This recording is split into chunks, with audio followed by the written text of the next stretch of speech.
right, welcome back. We are Kendall and Glenn, and we have spent the last year traveling all around Australia in our vans.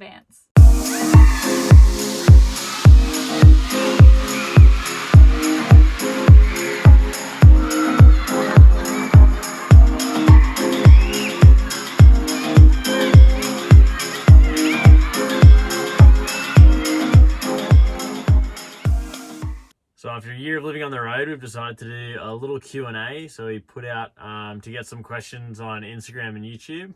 Basically, we've got a nice long list. We're going to try and Smash them out today. Okay, so let's get straight into it. What do we have here? First thing I think we should touch on is finances. Right? Yeah. That's so weird. Finances. Finances, of course. We did a YouTube video about how we make money on the road and things like that, which will be here.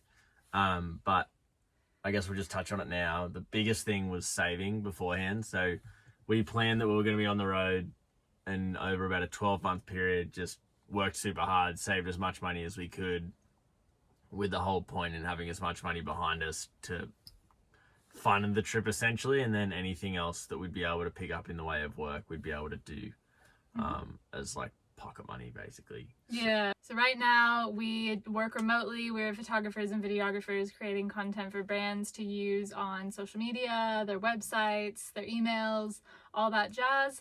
Absolutely love it. It's not an insane amount of income, but we also have very low expenses at the same time. So it's a good way for us to be creative and do what we really love while also making a little bit of money on the side. Yeah, basically if it can sort of feed us, or like, you know, little bits and pieces, if we do get a bit of pay to then pay for like fuel or whatever, that's a big bonus. But when we do have the bigger costs associated with Vance or whatever, we've still got to dip into our savings anyway. But that's really the short of it. But if you want to check out that video, it's on our channel as well.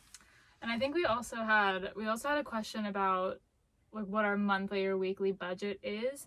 I tried keeping track of how much we've spent.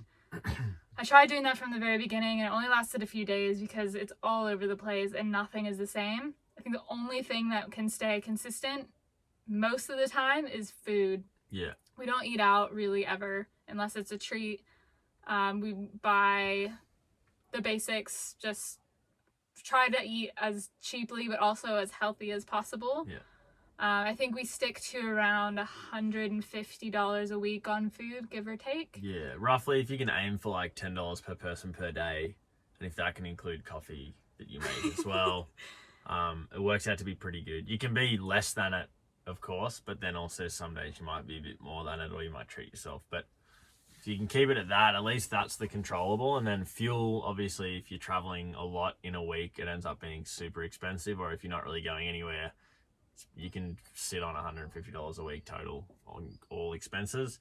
And then free camping as much as you possibly can. Like, we've only paid for camping like an unpowered site like twice in the last 3 months, I think. Yeah. And I think it was because we were close to built up areas where it's a bit harder to stealth camp or whatever, particularly in Vance. He sticks out like a sore thumb. So other than that, you just be smart with it and make it go as long as you can so you can stay on the road for longer, I guess. Next one, this is a very common one that we get pretty much anytime we do anything van life related, is where/how do you shower and how do you go to the bathroom? Because obviously we don't have a bathroom in Vance. That would be nice. That would be a luxury if we could fit a whole bathroom in here. Tell a porta potty. So let's start with showers. We do have a portable shower with a collapsible bucket that we use every now and then just to get like sand, salt, sunscreen off of us. Yeah, if we're super remote and we just sort of need to get that sort of, we just feel grubby before jumping in bed, just a cold shower. Yeah, that works pretty well, but we try not to use that too much, just because it's not like the cleanest way to do it. So we usually try to source public bathrooms, caravan showers, gym showers, leisure centers often have showers that you can pay for. That's been pretty much what we've done. Yeah, it's like $2 to $5 they'll charge generally. One place tried to charge $9, which was stupid. Per person, per but shower. It's not that regular that we do it, but sometimes it's something that you really need, whether you've had like a stint of bad weather or it's really cold, or you've just been like getting pretty dirty and salty and sunscreeny and whatnot, and you just need that like proper shower. It's worth the $2 to $5 every now and then. And we find those usually through the apps Campermate and WikiCamps. Yeah. They're really handy. We use those to source public water as well for vans. Yeah. Public showers, public toilets, campsites, free campsites, all that. We basically just live by these apps. Yeah, they're very, very handy to have. Campermate's free and WikiCamps is like $7 or something. Yeah. And now on to our toilet sitch. Yeah, it gets questioned a lot. I feel like there's no right answer. There have been people online that have a toilet on board and people say it's gross, and there are people that go to the toilet in public toilets and in the bush and they get told it's gross. I don't really think there's any right way for anyone that hasn't considered living in a van and they don't understand what it's like. Generally speaking, in Australia, there's public toilets everywhere. Like if you were out shopping or whatever, where to go to the toilet? Public toilets. It's pretty simple in that sense. If we're super removed, which honestly has only really happened a handful of times that we have been caught short, to which you just need a shovel, dig a hole out in the middle of nowhere, leave no toilet paper behind. Good old bush poo. Yeah. We've only done those a handful of times. Yeah, but normally there's toilets. Yeah, even on like sides of the roads, there's usually toilets. In Australia, it hasn't really been an issue. We haven't been to WA yet though, so yeah, that might be a bit trickier. Might be a few more bush poos. Yeah, yeah, but do it nicely. Yes, but we're big believers in leaving every place better than you found it. So do not leave a trace. Do it far away from any possible foot traffic, anything. Usually there hasn't ever been an issue finding a place, but have a shovel, toilet paper, take everything with you. Well, not your poo, but you can. I mean, you can actually. There is that option. You can get biodegradable like bags like and stuff like that. Yeah, that can be good. We haven't really looked into that yet. Well, we haven't really needed to. We haven't needed to, yeah. But yeah, so many of you will probably say that's really gross, and good on you. But I think with this lifestyle, you're gonna have to figure out what to do with your waste if you have a toilet on board or if you don't have a toilet on board. It's just you gotta get comfortable with your poo. It's I got a bumper sticker. Gotta get comfortable with your poo. With your poo. Okay, moving on. Moving on. Hope that answered that question well. There's this one. How do you keep your clothes looking so nice? Mine always get covered in dust camping. Assume you're talking to me and not Glenn because... Well. We all know why. The answer to that is I don't know.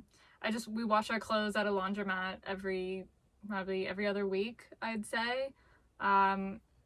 They get dirty. It's hard to tell from a camera how dirty clothes get, but far away it looks good. Yeah, they get dusty, they get wrinkly.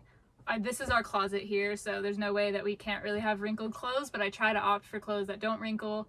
I do really like white clothes. They make me feel a lot cleaner than I may be at the time. So I do have Tide to Go little marker things. Not sure if they're available in Australia. My mom sends them to me from the States, but they are amazing. If I spill any stain on a white shirts or anything, just rub it on there and it's gone. It's great. Yeah. And we don't need to ask me because Glenn wears the same 3 shirts. Actually, you have way less clothes than me, so you should. Yeah. He gets stains on everything, and that's just how it is. Yeah. It's so much easier being a guy. You don't feature me. Next one. What did you wish you packed more and less of on your travels? That's a hard one because I think the one thing that I wish I packed less of was big jackets. I packed my leather jacket and I haven't worn it once. Not a single time have I worn my leather jacket. I wear the same like poofy jacket if we need to. Obviously, we are traveling with the season, so we're trying to follow summer, so we don't need it as much. If you're in a different climate, that might be a totally different situation, but I've realized, especially with bulky things, you only really need one sweater, you only really need one jacket, those kinds of things. So that's what I would say. I don't know if you would say anything different. No, because I only have one jumper. Practice what you preach. You may have noticed we were wearing the same Patagonia fleece for a while. Yeah, all day, every day.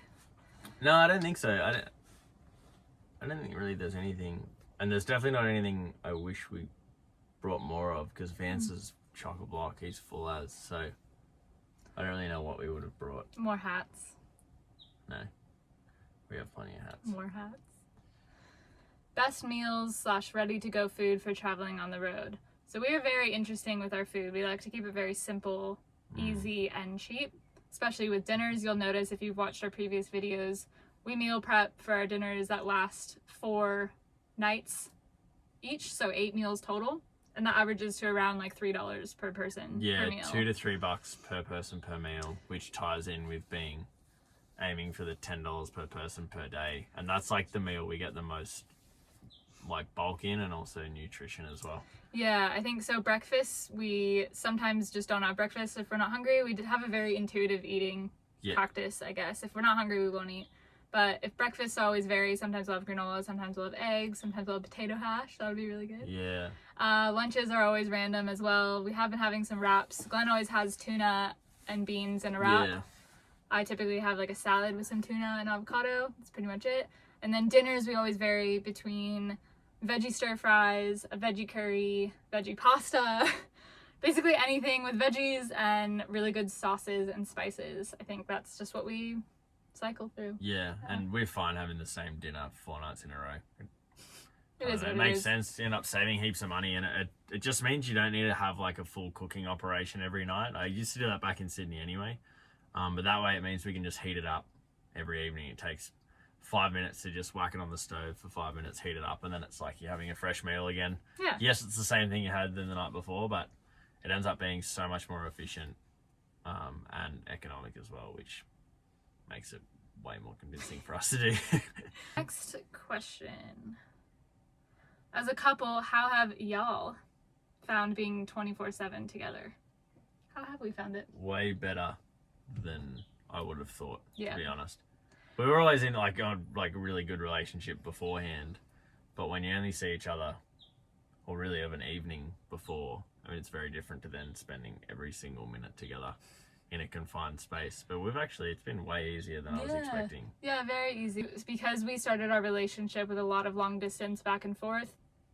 We got really good at communicating, so if anything's bugging one of us, we just say it right away, and then we work it through. And yeah, don't let anything like fester for a while, because then it just ends up coming out worse than it's meant to be. Yeah. And then the other person just goes like, cool, I'll not do that, or I'll do more of that, and then that's basically it. Yeah. It's pretty simple if you just say it. And then probably the only time it's like more negative is just we'll get short with one another, and that's more if you're just having a crappy day, like, and just things aren't working out, and one of us will be short with the other, and then the other one doesn't take it personally because you're just having a crappy day.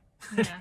And that's it. Yeah, I think it's easier to get like mad at the other person when you're frustrated and they're there. Like if it's really like bad weather and Glenn and I are like constantly bumping into each other, I might just get irritated at him, but I'm not mad at him. I'm just mad about the situation in general. Things like that. The other person knows. Yeah. So you just figure it out. It helps that we really enjoy each other's company. That's the plus. Make sure you really like the person before you live in a van with them. Yes, that is definitely key. Helps. This one's interesting. Do you ever miss living in a house? No.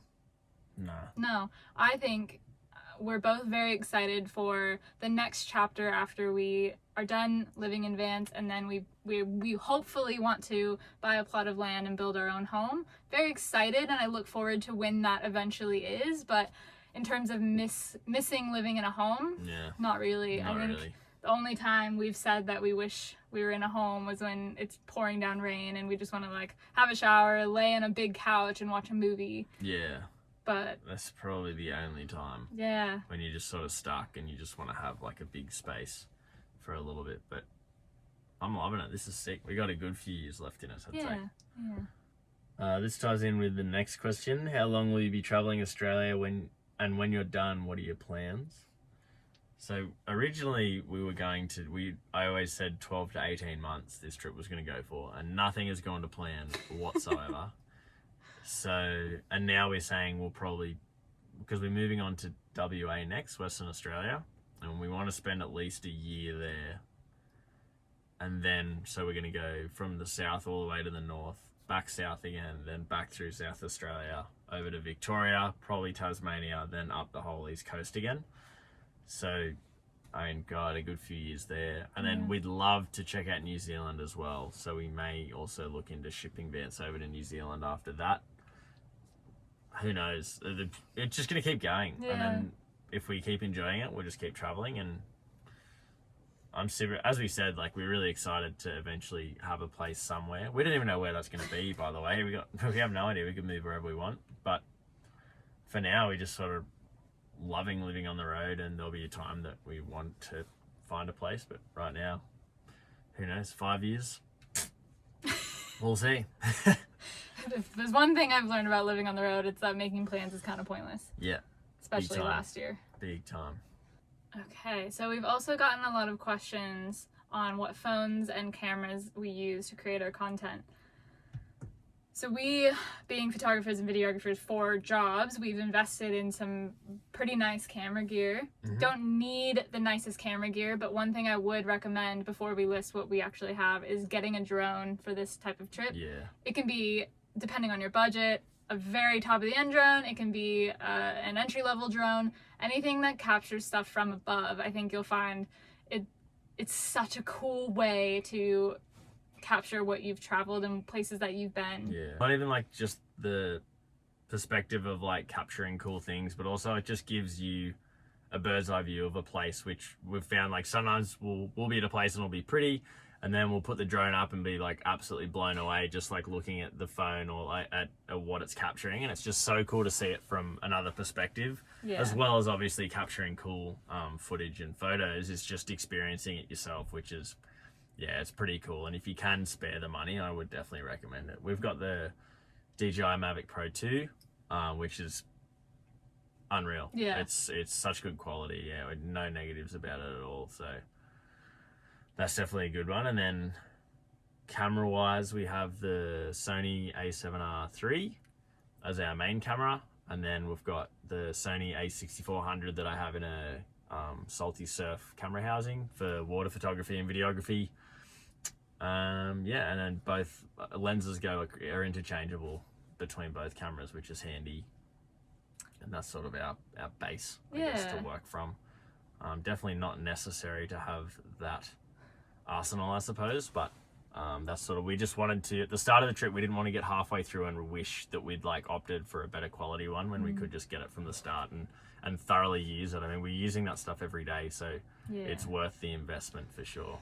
Yeah, but like Glenn said, it's not incredibly necessary to have very nice camera gear. I mean, for instance, all the vlogging stuff that we do on our YouTube channel, it's done on my phone. Like right now, we're just using my phone because we can't be bothered setting up the full camera and the mic and all that when the quality of the phone, the iPhone 11 Pro, is so good.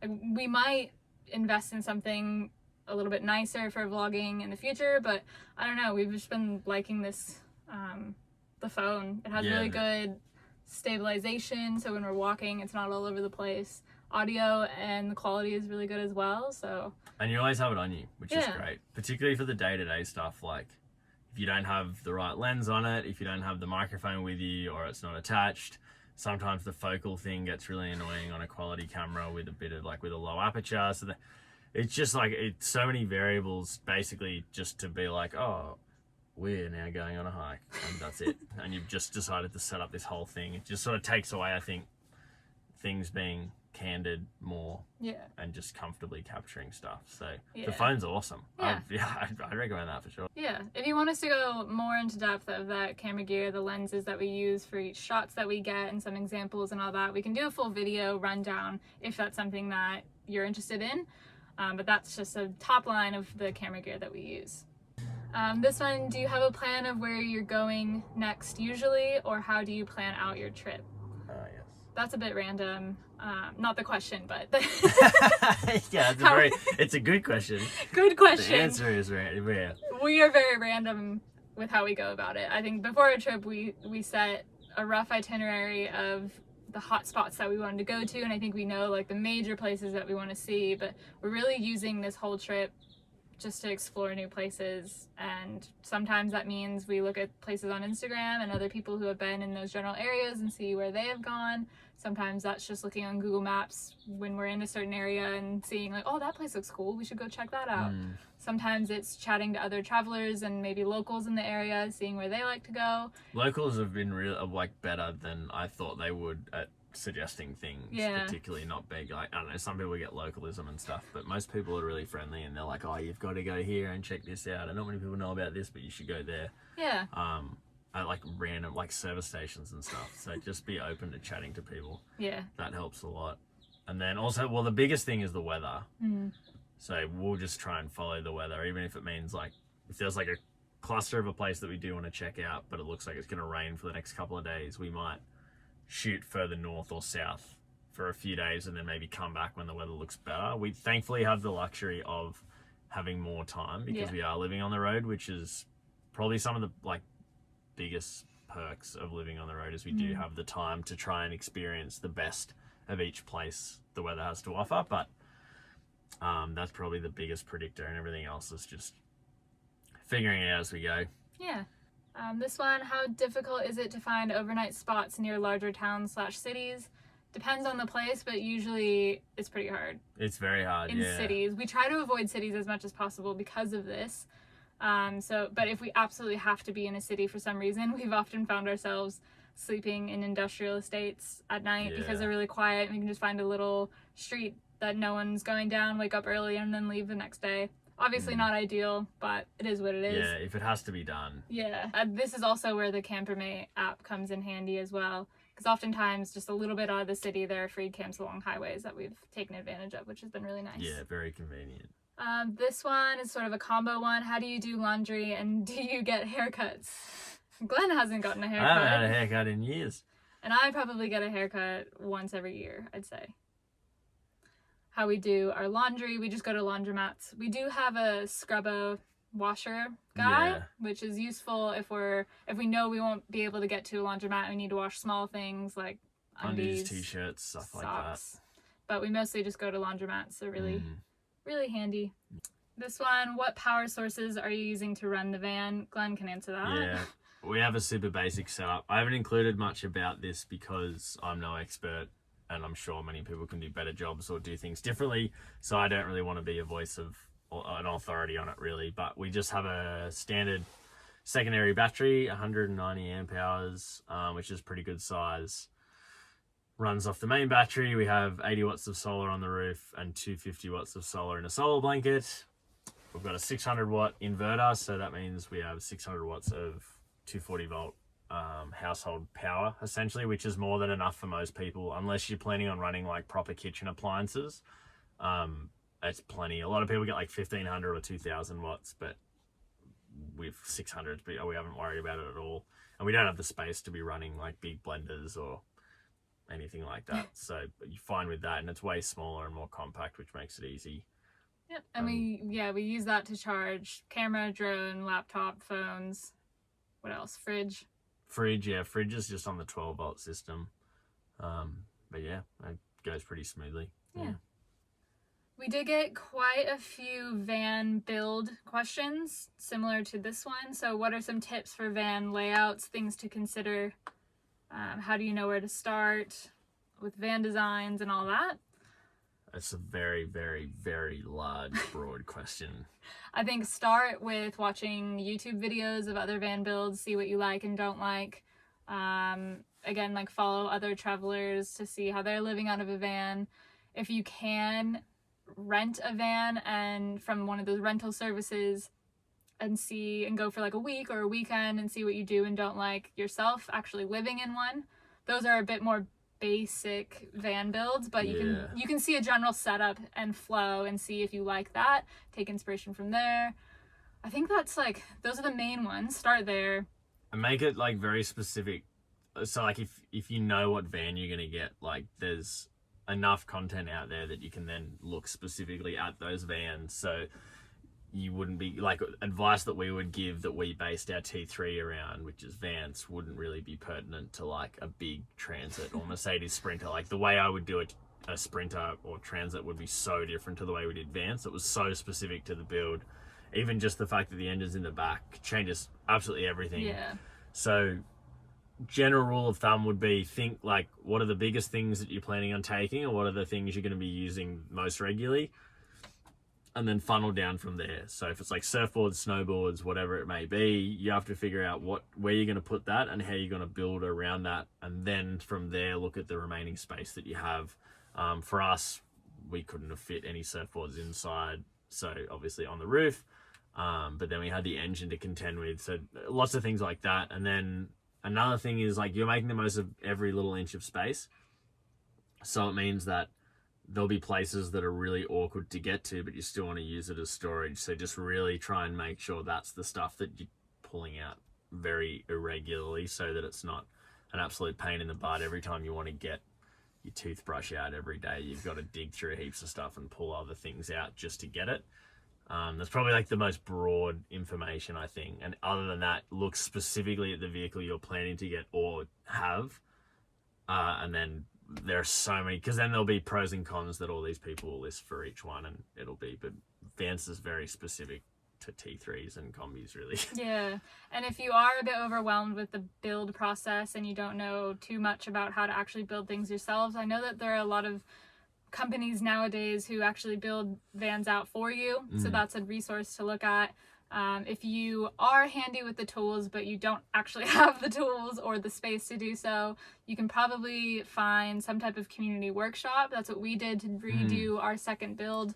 We found a place in Adelaide that was, like we said, a community workshop that anyone can pay a monthly fee to go to. You have the space and the tools necessary to build whatever you want. And a bit of help as well. Yeah. There are people there to help you.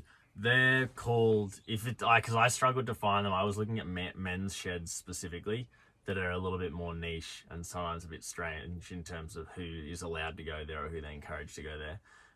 But it's either a maker's space is like the type of, I guess, business. And it also goes under hacker's space as well, because a lot of things are around 3D printing, but they also have a big workshop for woodworking as well. So it'll help with Google searching in the area, because a lot of people reached out to us about the van build and said like, oh, like I wish my city had it. But apparently they're actually in abundance at major cities in Australia. There are a lot of either hackerspace or makerspace, and then there are also a lot of men's sheds as well. So if you need that space, I would highly recommend it. We were really lucky with where we went, and they were super open to us, allowing us to basically build our cabinetry and just let it sit in there while we were then also living in it. It was a pretty difficult transition, but really, really good. Yeah, so check out those. But again, YouTube videos galore, honestly. That's what we did. We just watched heaps of videos and took inspiration, and here we are. So leading off of that, this is another pretty broad question, but I think that we can tackle a little bit of it. Van life advice for first-time travelers, or just general van life advice. Yeah, so lots it's of very like broad tips for van life. It's like, where do you start?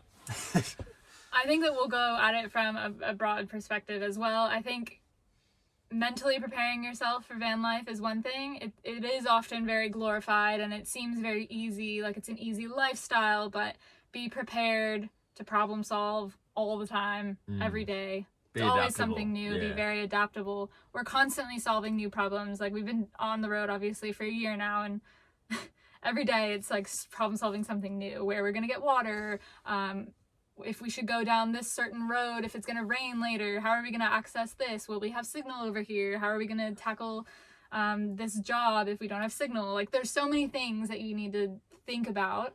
So just be prepared for it to be a lot of thinking and problem solving. And also just curveballs. Yeah. You break down. You plan to do these things that might be great, and then you get stuck with a bunch of bad weather. There's so many things, you just have to roll with it. There's no real like monotony in van life. It basically never is constant. It's either really good or, I wouldn't say really bad. I mean, we can't really complain, but it's normally you're challenged a lot more. There's no day-to-day monotony really of it, which often revolves around the weather. So being highly adaptable, and understanding that to have those really good times, you do have to have more of those just annoyances and day-to-day things that push you a little bit, and you just have to keep reminding yourself of it and stay positive, really. Yeah. Probably the biggest thing that blanket terms everything. Yeah, just knowing that everything comes and goes, ups and downs, it's all part of it, part of the adventure, and sometimes the really bad times turn into really good stories, so... Yeah. Like right now, we're parked in front of really nice friends of ours that are letting us do rust work on Vance. We just spent like a month on the Eyre Peninsula that was a bunch of fun, and now we're here working on Vance, trying to figure out panel beating, trying to figure out mechanical things to then get sorted before we can even do anything again, We've just gotten used to it. It used to get me down a lot. I used to just get itchy feet, and if things were wrong with Vance or anything, I would get really bummed out, but it's all part of it. And then we'll be back on the road again in no time and enjoying it. So It's all part of it. I think also we've touched on this a few times, just to be prepared to deal with the weather a lot, because especially in a small van, we spend so much of our time outside because it's obviously small. And if we're going to a place and it says like a week of rain, we probably won't even go to that place, because it's such, you're very affected by the weather. And in Australia, it can oftentimes be all over the place. It can either be too hot, too cold, raining, crazy winds. You never know what's gonna come, but just being prepared for that as well, I think, is important. And then one more thing, don't be afraid to reach out to other travelers that you see either through Instagram or you see around you. If they're traveling in the general area, just reach out to them. Don't be annoying. Yeah.